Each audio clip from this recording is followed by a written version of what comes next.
Hi, champions. I miss you guys so much. I just wanted to talk for a minute about the fun activities you can do with music while you're at home. If you go out and visit the continuous learning plan, you will see that there is a place for specials. You can go back and do any of the previous weeks, but I'm going to take you on a little trip through this week's. So when you click on that activity button, it shows you music. It also shows you PE and art. It is so much fun. So this week, you get to read a book all about a little boy named Max. And Max finds two sticks.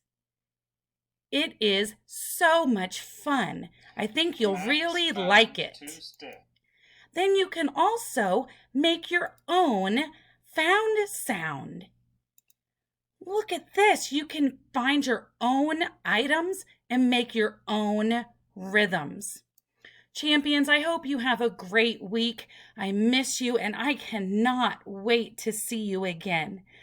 Okay, so have lots of fun reading and learning some math.